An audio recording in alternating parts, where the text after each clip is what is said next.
Another fish bites the dust. Doom, doom, doom. Another fish bites the dust. The School of Aquaponics.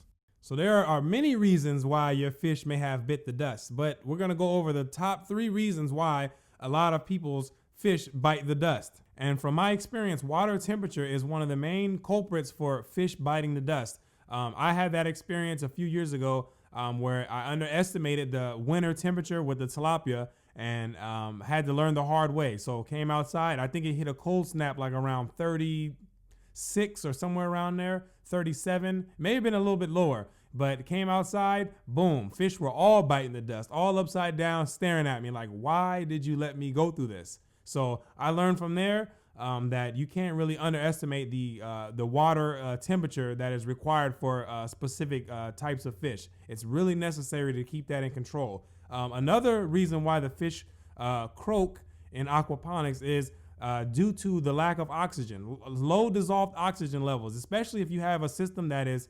highly stocked or it's stocked with a high density of fish, and it has a high rates of nitrification, and it has high feed inputs. And if you don't have supplemental oxygen that's put inside the tank, then fish are going to bite the dust. And if a pump fails or anything fails, you don't have a backup system, and you're gone when it happens, sucking salt off your fingers at McDonald's, and you come back, then you can expect to have belly flopped fish that have passed on to the afterlife. You can expect that. And this is, like I said, this is more so for systems that are stocked at a higher density. You have less wiggle room, less margin of error when you stock at a higher density, even though the profits and the output is more significant than lower stocked systems. So from my experience, the number one reason why people are gonna lose their fish is due to high amounts of ammonia present inside of your system, especially, and when you have other factors that take part in this, like pH, especially if you have higher pH ranges, and if you have ammonia present inside of your system,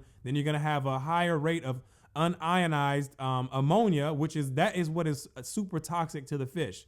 And it's present at higher pH ranges. So if you're a 1 fish tank to 2 grow bed ratio aquaponist and don't know how much fish you have in this, or how much fish you need in the system, to how much plants you need in the system, to how much feed you need to feed those fish to supply those plants, and you don't have any clue about that, and you just threw whatever amount of fish inside of your system and have however many plants to grow with, and then you're just tossing feed in there as just however you feel, then you have a high chance of having ammonia levels that are in excess. And this is particularly important if you have high pH ranges, because once you start going above 7, 7.5, then eventually in the 8s and 8.5, then ammonia becomes more toxic, because then after the pHs of 7, then more unionized ammonia is present inside of the solution. More gaseous ammonia is present, and that is what is toxic to the fish.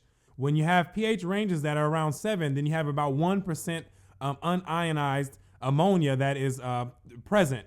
As you start going up to about 8, then you start getting between 5 and 8% unionized ammonia, and then eventually up to 9, then it's like 35 to 50% unionized super toxic ammonia. So if you have your fish inside of that, you can best believe that if you have certain parts per million, that some biting of the dust is getting ready to occur. Hit it. Another fish bites the dust. Boom, boom, boom. Come on. Another fish bites the dust. And another fish gone, and another fish gone. Another fish bites the dust. This is Brooklyn St. Michael with the School of Aquaponics. Woo!